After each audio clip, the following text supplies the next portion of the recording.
गुरुर्ब्रह्मा गुरुर्विष्णु गुरुर्देवो महेश्वरः गुरु साक्षात् परब्रह्म तस्मै श्री गुरुवे नमः। तस्मै श्री गुरुवे नमः। हर महीने हम इस संत समागम में बैठकर सदगुरु की वाणी श्रवण करते हैं, सत्संग सुनते हैं। इसका मतलब है हमारा जीवन में मंगल होना चाहिए। चाहे आप यहाँ आकर सत्संग सुनते हैं, आरती करते हैं, बंदगी करते हैं, प्रणाम करते हैं, अर्चना करते हैं, सेवा करते हैं, है ना, माला जपते हैं, ये सब भक्ति के रूप हैं। भक्ति किम लक्षणम, भक्ति का क्या लक्षण है? भक्ति फल स्वरूपा होती है, रस स्वरूपा होती है, अमृत स्वरूपा होती है और मुक्ति स्वरूपा होती है। अगर आप अपने जीवन में इस आध्यात्मिक मार्ग में उन्नति करना चाहते हैं, बहुत बड़ा परिवर्तन लाना चाहते हैं, थोड़ा सा शुरू करें तो देखेंगे आप इस भक्ति से आपके जीवन में बहुत बड़ी पवित्रता आएगी। जो पवित्रता परमात्मा को पाने का लक्ष्य बनेगी और इसी के माध्यम से संसार से मोह कम जगेगा, परमात्मा में अनुराग जगेगा। फिर कोई भी कपट पूर्ण, छल पूर्वक, विश्वासघात पूर्ण उन्नति के सोपान पर चढ़कर आप सफलता के शिखर पर बैठने की एक तीव्र और उत्तम आकांक्षा आपके अंदर जगेगी। उसके समन का उपाय भी इस भक्ति का अक्षेत्र ही बताया गया है। आपने क्या करना है? थोड़ा पवित्र रहना शुरू करें, स्नान करें, शरीर को भी पवित्र रखें, है ना, लैट्रिन बाथरूम जाते समय, और कपड़ों को भी स्वच्छ रखें, झूठे मुंह मत रहें। जब भी कुछ खाएं कुरला करें, सुबह जल्दी उठें, उठकर सबसे पहले अपने सतगुरु इष्ट देव भगवान का, गुरुदेव भगवान का बैठकर चारपाई पर स्मरण करें, उनको मन ही मन प्रणाम करें। सतवादी सब संत हैं, अपने अपने धाम आजिज की अरदास है, सब संतन प्रणाम। सतगुरु कबीर साहब को, सतगुरु गरीबदास जी महाराज को, अपने दादा गुरु भगवान को, अपने गुरुदेव भगवान को, इष्ट को प्रणाम करके फिर आप धरती माता को 3 बार मस्तक से छू के और फिर दायां पैर नीचे रखें, फिर स्नान करें। स्नान करके बैठ के जो गुरुदेव ने मंत्र दिया है उसका सुमरण करें, नित्य नियम करें, समय पर त्रिकाल संध्या माला करें, संध्या आरती करें, थोड़ा सा कम बोलें, मौन रहने का अभ्यास करें, फिर थोड़ा सा सत्संग सुने। जब सत्संग का समय आता है यहाँ सुने, नहीं तो कितने सारे सत्संग मीडिया के माध्यम से यूट्यूब पर डले हुए हैं। सत्संग सुन के फिर थोड़ा सा स्वाध्याय करें।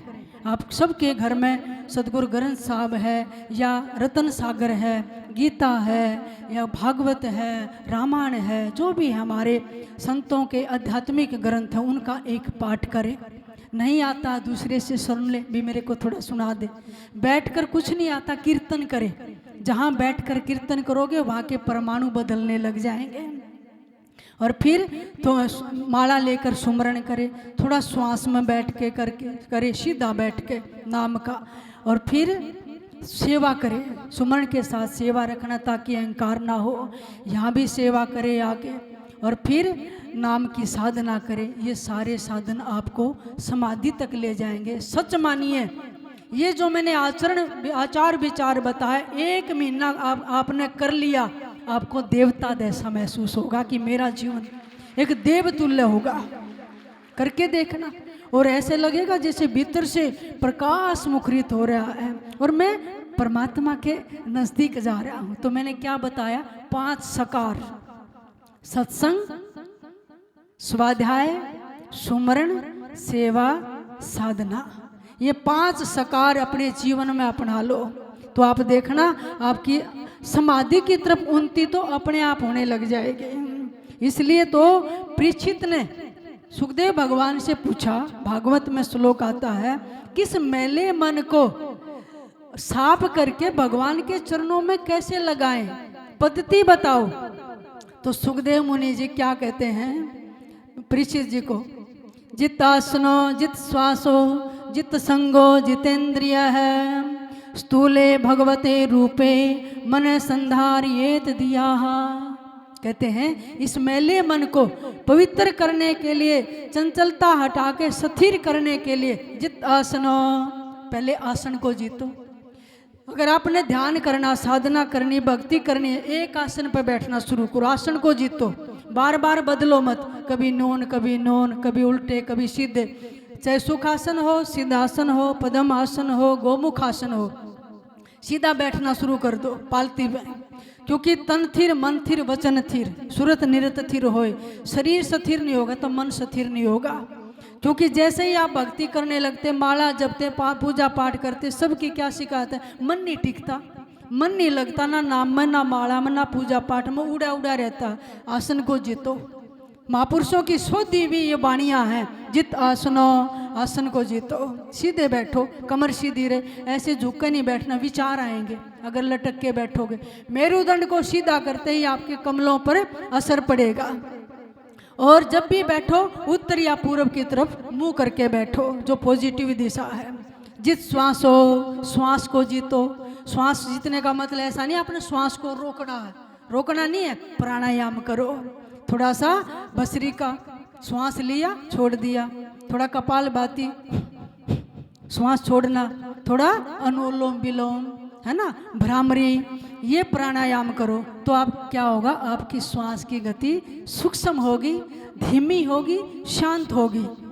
जब हमारे अंदर उद्वेग होते हैं, काम, क्रोध, लोभ, मोह, ईर्ष्या, गुस्सा, उस समय हमारे श्वास की गति तमोगुणी होती है, जल्दी जल्दी आएगा, है ना। तो क्या होगा, हार्ट की प्रॉब्लम होने लग जाएंगी, सिर की नसें ब्लॉक होके ब्रेन हेमरेज होने लग जाएगा, नाम में चित्त मन नहीं लगेगा। जित श्वास हो, श्वास को जीतो। इसलिए तो गुरुदेव भगवान ज़्यादातर साधनाशील संत हमें श्वास की साधना बताते हैं। श्वास अंदर गया उसको देखो, नाम के साथ श्वास बाहर गया, ये सबसे ऊंची साधना श्वास की। तो ये करना है अपने। जित संगो, संग को जीतो, यानी कभी भी कुसंग में नहीं बैठना, चाहे अपना क्यों ना हो, उसके पास उठ जाए, अच्छे संग में बैठे, बकवाद की बात नहीं सुने, शराबी है, कबाबी है, नशेड़ी है, भंगेड़ी है, कुछ भी है, उसके पास नहीं, उसके पास गलत परमाणु है, वो आपको पकड़ेंगे, आपके चित्त को मैला करेंगे, वहाँ नहीं बैठना है, अच्छी जगह है। संग को जीत लो। जितेंद्रिय है, अपनी इंद्रियों को जीतना। ऐसा नहीं कि आँख बंद कर ली, कान बंद कर लिए, है ना, हाथ काट लिए, पैर कुछ कर लिया। जो हमारी इंद्रियां हैं वो इंद्रियां अपने अपने विषयों की तरफ दौड़े, उनको रोकना है। ये 10 शरीर रूपी रथ के 10 घोड़े हैं, 5 कर्म इंद्री, 5 ज्ञान इंद्री, यानी आँख रूप की तरफ दौड़ती है तो इसको हटाना है। क्योंकि 80% वासनाएं आँखों से भीतर प्रवेश करती हैं, आँखों से हम सारे संसार को देखते हैं। इसलिए किसी भी बहन बेटी को, पुरुष को गलत दृष्टि से नहीं देखना, स्वच्छ दृष्टि रखे, साफ दृष्टि रखे, नहीं तो विषय वासनाएं अंदर जाएंगी। कान गंदे शब्द की, गंदे गाने, इनकी तरफ नहीं जाना, बुरे नहीं सुना, बुरा नहीं देखना, हाथों से बुरा करना नहीं, जबान से बुरा बोलना नहीं, पैरों से बुरी जगह जाना नहीं, गंदे स्पर्श नहीं हो और मन में बुरा चिंतन ना हो। ऐसे जित इंद्रिय है, इंद्रिय। फिर कहते हैं स्थूले भगवते रूपे मना है संधारियेद दिया है, यानी भगवान के स्थूल रूप में अपने मन को लगाए तो साधना शुरू होगी, मन पवित्र होगा। स्थूल रूप कैसा? परमात्मा तो निराकार है, अब निराकार का ध्यान कैसे करेंगे? ध्येय नहीं ना कोई भी, वो है कैसा, उसका नाम कैसे जपे, वो तो अनामी है।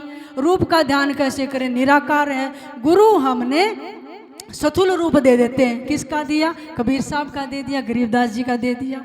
अब साक्षात अपने गुरुदेव बैठे हैं, ध्यान मूलम गुरु मूर्ति, किसी का नहीं, सब अपनी आँखों के चित्त से पर्दे हटा के, सबके चित्र हटा के, कभी बेटी आओगी दिमाग में, कभी बेटा आवेगा, कभी कोई आएगा, चित्र आओगे टीवी की तरह, इन सब को हटा के सबसे पहले अपने गुरुदेव इष्ट का, अपने गुरुदेव का ध्यान मूलम गुरु मूर्ति, इष्ट का लाओ, अपने गुरुदेव का लाओ, उनका चित्र लाओ, स्थूल रूप में मन को लगाना। जब ये साकार साधना निर्गुण साधना चलेगी तो निर्गुण भक्ति अपने आप आपकी शुरू होने लग जाएगी, क्योंकि यही सदगुरु फिर नूरी रूप में हमारे त्रिकुटी में प्रकट होंगे।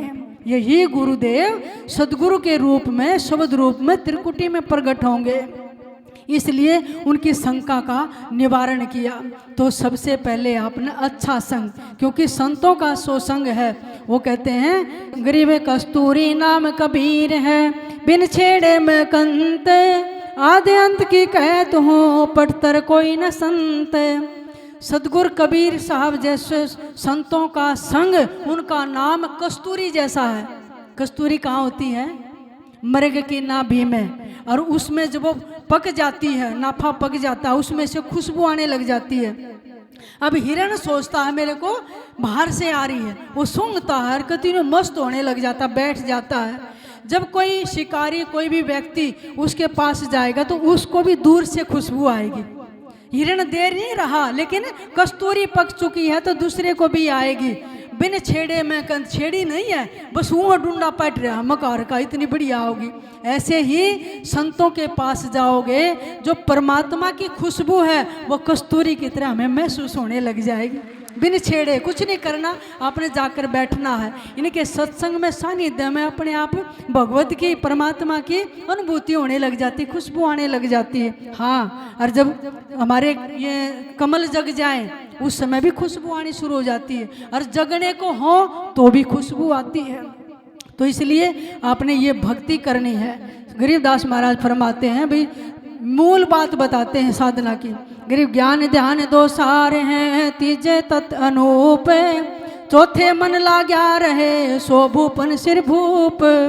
राजाओं का राजा बादशाहों का बादशाह है, जो ज्ञान और ध्यान जो इस मार्ग पर चलेगा, भक्ति तो अपने आप आ जाएगी। ज्ञान ध्यान में भक्ति समाई हुई है। तीजे तत्व अनूप, यानी उस आत्म तत्व को किसी तत्वदर्शी महापुरुष से समझना उस ज्ञान को, तो आपको ब्रह्म ज्ञान हो जाएगा। चौथे मन लाग्या रहे, चौथी चीज जो शब्द कबाड़ा पैदा करे है ना, और यू निर्मल हो जाए तो परमात्मा तो मिला दे। चौथे मन निर्मल भरे पवित्र हो जाए। बादशाहों का बादशाह है, मन जीत्या उन्हें तरबुन जीत्या, और मन जीते बिन झूठा ज्ञाना, 4 वेद 18 पुराना। आप पढ़ लो, मेरे तो 4 वेद शास्त्र याद हैं, 6 शास्त्र हैं, 18 पुराण याद हैं, 108 13 उपनिषद याद हैं। कंठस्थ तो कर लिए, लेकिन मन को नहीं पढ़ पाए, मन निर्मल नहीं हो पाया, फिर सारी साधना निष्फल हो जाती है। क्योंकि मन ही उठाता, मन ही गिराता। हाँ, और जब गिरने का समय आए ना, मन गिराएगा, उसमें तुरंत सत्संग करे, संतों के सानिध्य में जाए, ऐसी सदगति हो जाएगी कि हम भगवान, ये संत हमें भगवान का मित्र बना सकते हैं, सखा बना सकते हैं, भगवान का ज्ञान करा के सतपुरुष बना सकते हैं, बल्कि भगवान के माता पिता बना सकते हैं। एक उदाहरण दो, आज वो पवित्र दिन है जब अत्रि और अनसुईया के घर जिन्होंने बहुत साधना की, ऐसी साधना ब्रह्म मुहूर्त में उठ के स्नान करके ध्यान करते हैं, सुमरण करते हैं, अनेक वर्षों तक समाधि में रहे, और फिर ऋषियों की सेवा करते हैं, संयम साधते हैं, कोई संतान नहीं पैदा करी, बिल्कुल ब्रह्मचर्य का पालन कर रहे हैं, यज्ञ कर रहे हैं। जब तप इतना फैल गया, उनका अत्रि जी के यति थे और माता सती थी, ब्रह्मांडों में खबर फैल गई, और ये भक्ति ऐसी है, संयम ऐसा है, ब्रह्मचर्य आचरण ऐसा है, ब्रह्मांड को झुका सकती है। तीनों देवता द्वार पर आकर खड़े हो गए, और अत्रि जी तपस्या करने गए हुए थे। वहाँ परीक्षा ली माता अनुसुईया की, देखते हैं कि यह कैसी सती महिला है, भक्तनी है, कि हमने तो नगन अवस्था में आपका दूध पीना है। मन ही मन अपने अत्रि ऋषि को याद किया कि त्रिदेव जोगी का रूप लेकर आए हैं और कह रहे हैं नगन अवस्था में दूध पिलाओ। ध्यान किया और अत्रि जी ने कहा बच्चे बना दे। ऐसा सत्य था कि जल छिड़का संकल्प करके बच्चे बना दिया, 6-6 महीने के पालने में लौटा दिया और अपना दूध पिलाती है। और वो तीनों देवियां देखे पति गए थे, कहाँ चले गए। तो तब लेने आई, माफी मांगी, वापिस इस सृष्टि के उत्पत्ति करता, पालन करता, संहार करता को जिन्होंने बच्चे बना दिया, पालने में लटा दिया, फिर उनको उसी स्वरूप में खड़े कर दिया, भी सृष्टि का तो काम रुक जाएगा। तब उन्होंने आशीर्वाद दिया कि हम दूध पिया है, कोई वरदान मांगो। इतने वर्ष देखो आप तपस्या करी, और आज का भोगी जीवन, आज के बच्चों को देखो, बस शादी हुई, शादी से पहले रिलेशन में रह रहे हैं, कोई आचरण नहीं है, गंदे आचरण कर रहे हैं, गंदी चीज़ें देख रहे हैं, गंदे भोग भोग रहे हैं। फिर शादी होगी, उसके बाद भी कोई भगवान का चरित्र नहीं, सत्संग नहीं, फिर हनीमून पे चले गए, फिर ऐसी आपकी संतान होंगी। बताओ अब कहाँ ऐसी तपस्वी सिद्ध संयमी संतान पैदा होती है। और क्योंकि तप किया था, इसलिए तीनों के अंश से दत्तात्रेय भगवान का प्रादुर्भाव हुआ। और आज दत्तात्रेय भगवान की जयंती है, हम परम सिद्ध गुरु दत्तात्रेय भगवान को कोटि कोटि नमन करते हैं। आपने कई बार मूर्तियों में देखा होगा, 3 मुंह दिखाते हैं, वो प्रतीक हैं ब्रह्मा विष्णु शिव। गिरिसूया अनसूया मिले तीनों देवा ध्यान, शब्द स्वरूपे उतरे दत्तात्रेय परवान। वो शब्द स्वरूपे उतरे थे, ऐसा नहीं कि 9 महीने पेट में रखा होगा फिर होंगे। जैसे कबीर साहब शब्द स्वरूपी, शब्द से सृष्टि बनी है, तो संतों के शब्द से क्या लगता है, वो तो कितने बच्चे पैदा कर दे, कुछ भी खड़ा कर दे। तो ये शब्द से भी रचना होती है। दत्तात्रेय भगवान अवधूत थे, उनकी अवधूत गीता है, ब्रह्म ज्ञान था। और उन्होंने अपने जीवन में हमें सिखाने के लिए 24 गुरु बनाए, धरती माता को, आकाश को, पृथ्वी को, जल को, वायु को, एक कबूतर को, एक अजगर को, मधुमक्खी को, एक कन्या को, एक तीर बनाने वाले को। मैंने बहुत बार एक एक प्रमाण उनका देकर सुनाया है। उन्होंने एक वेश्या को, आपके मन में आएगा, एक पिंगला को उनको गुरु बना लिया। आप कहेंगे वेश्या भी गुरु होती है। जब राजा जनक की विदेही मिथिला नगरी में एक बहुत सुंदर पिंगला वेश्या रहती थी, बड़े बड़े धनी उसके पास लाइन में खड़े रहते थे। बड़ा सा नगाड़ा रखा हुआ था, जो उस नगाड़े पर एक डंडा मारे 10,000 स्वर्ण मुद्राएं देनी पड़ती थी। बड़े बड़े चित्रकार नीचे झांझरोखे के पास वो पान खा के थूकती थी, उंजली करके बैठे रहते, उसको चाट जाते थे। वहाँ से एक दिन दत्तात्रेय गुरु भगवान गुजरे। अरे यह किसकी लाइन लगी हुई है, कौन झरोखों से झांक रहा है, ये चित्रकार क्यों बैठे हैं कि महाराज जब कभी पिंगला झरोखे से झांकती इतनी सुंदर है, हम उनका चित्र बनाते हैं। और बड़े बड़े धनी स्वर्ण मुद्राओं की थैली लेकर खड़े हैं। गुरु दत्तात्रेय गए, और ये मृदंग इतना बड़ा क्यों रखा हुआ है? कहने लगे एक मृदंग मारने का डंडा 10,000 स्वर्ण मुद्राएं इस पिंगला पर लुटानी पड़ती है। बड़े बड़े व्यक्ति भोग सुख विलास के लिए इसके पास आते हैं। गुरु दत्तात्रेय ने गए, बिना सोचे दे दनादन उस पे नगाड़े पे डंडे मारे। और पिंगला देख रही थी कई दिन से कोई आया नहीं था, तो कोई पुरुष क्यों नहीं आ रहा, मेरे पास धन की कमी हो जाएगी। अरे कोई बड़ा राजा महाराजा आया है क्या?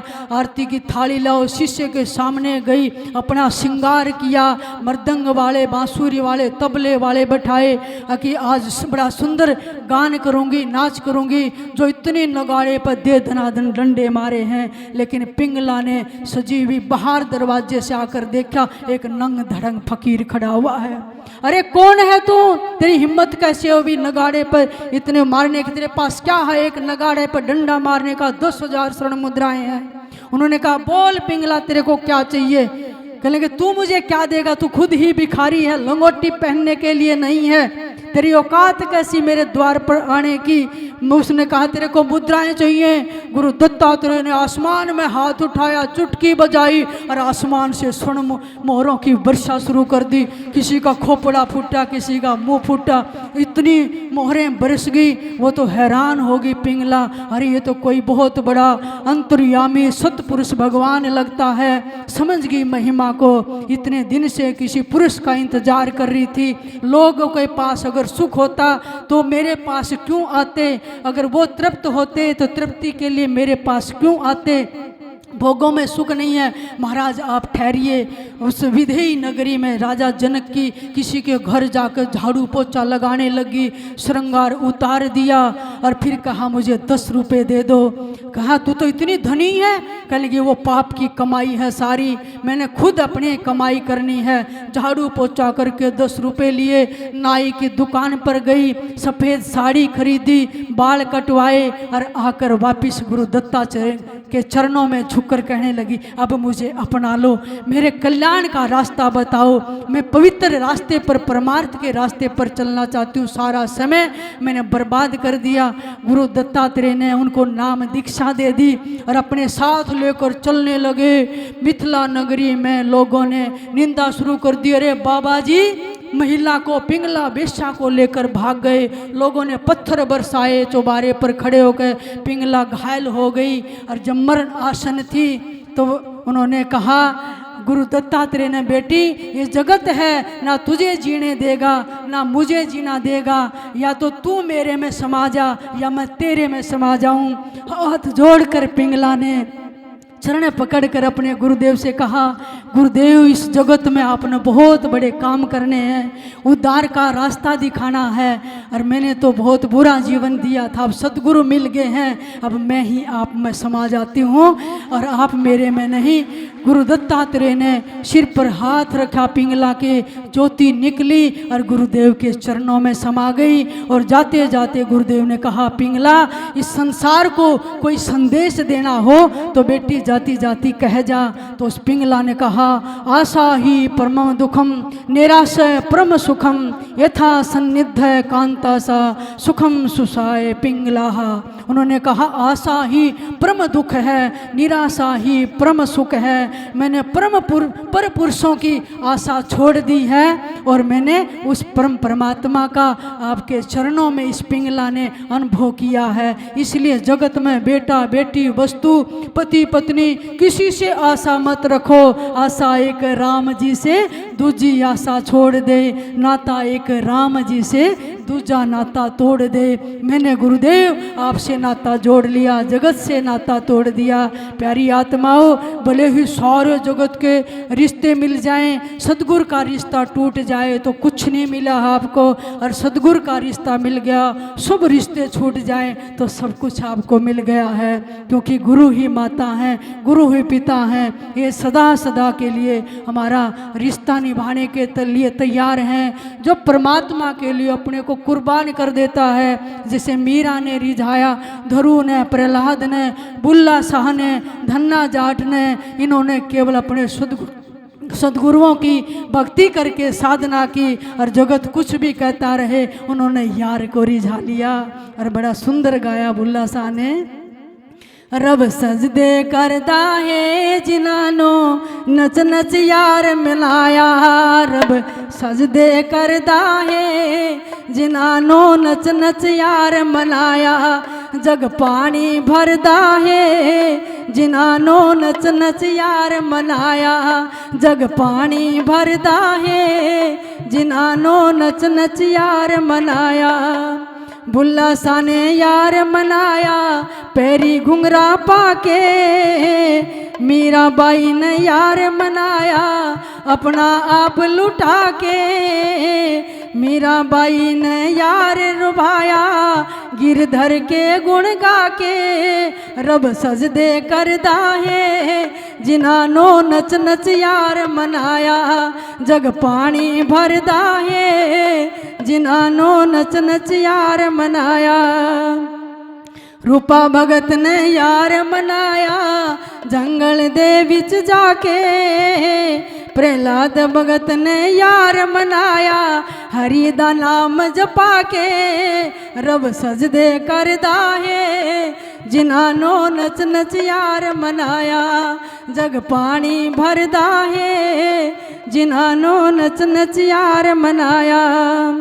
भगत सुदामन यार मनाया तंदुल भोग लगा के, विदुर भगत तेरी जगह प्रभु साग अलूना खा के, रब सजदे करदा है जिनानो नच नच यार मनाया, जग पानी भरदा है जिनानो नच नच यार मनाया, जिनानो नच नच यार मनाया।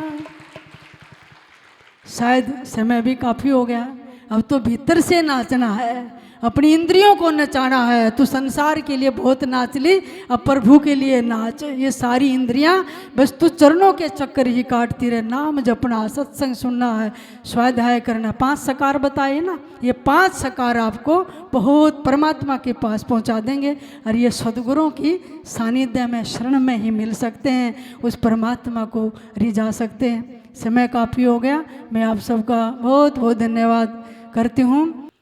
मेरा रोम रोम हर साया है, मैंने ऐसा सतगुरु पाया है। मेरा रोम रोम हर साया है, मैंने ऐसा सतगुरु पाया है। मेरा रोम रोम हर साया है, मैंने ऐसा गुरुवर पाया है। मैं तो बंद कली थी बागों की, मैं तो बंद कली थी बागों की, सतगुरु ने फूल खिलाया है। मैंने ऐसा सतगुरु पाया है। सतगुरु ने फूल खिलाया है, मैंने ऐसा सतगुरु पाया है। मेरा रोम रोम हर साया है, मैंने ऐसा सतगुरु पाया है। मेरा रोम रोम हर साया है, मैंने ऐसा गुरुवर पाया है। मैं तो अंधकार में पड़ी हुई, मैं तो अंधकार में पड़ी हुई, सतगुरु ने दीप जलाया है। मैंने ऐसा सतगुरु पाया है। गुरुवर ने दीप जलाया है, मैंने ऐसा सतगुरु पाया है। मेरा रोम रोम हर साया है, मैंने ऐसा सतगुरु है। मेरी बीच भंवर में नाव पड़ी, मेरी बीच भंवर में नाव पड़ी, सतगुरु ने पार लगाया है। मैंने ऐसा सतगुरु पाया है। साहिब ने पार लगाया है, मैंने ऐसा सतगुरु पाया है। मेरा रोम रोम हर साया है, मैंने ऐसा गुरुवर पाया है। मैं तो मोह माया में फंसी हुई, मैं तो मोह माया में फंसी हुई, सतगुरु ने फांद छुड़ाया है।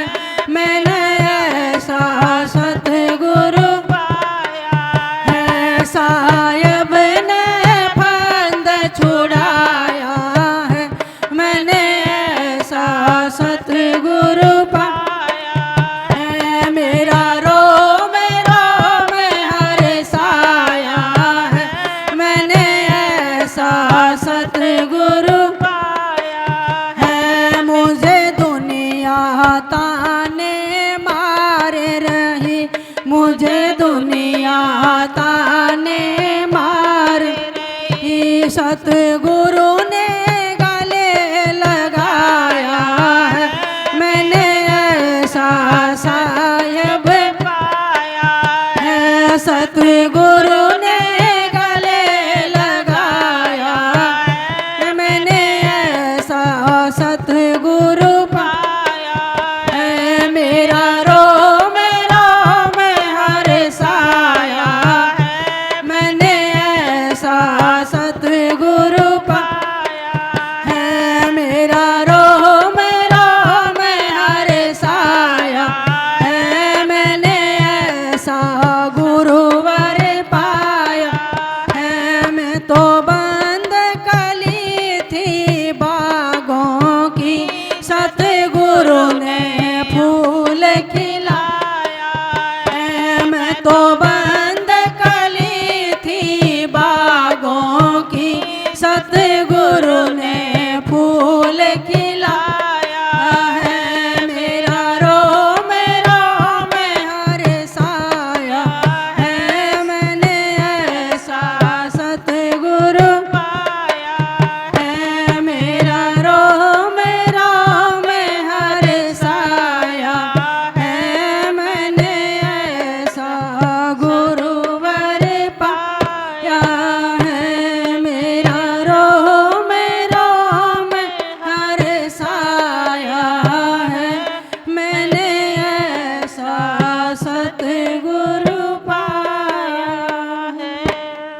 बोलिए सदगुरुदेव भगवान, गुरुदेव भगवान की।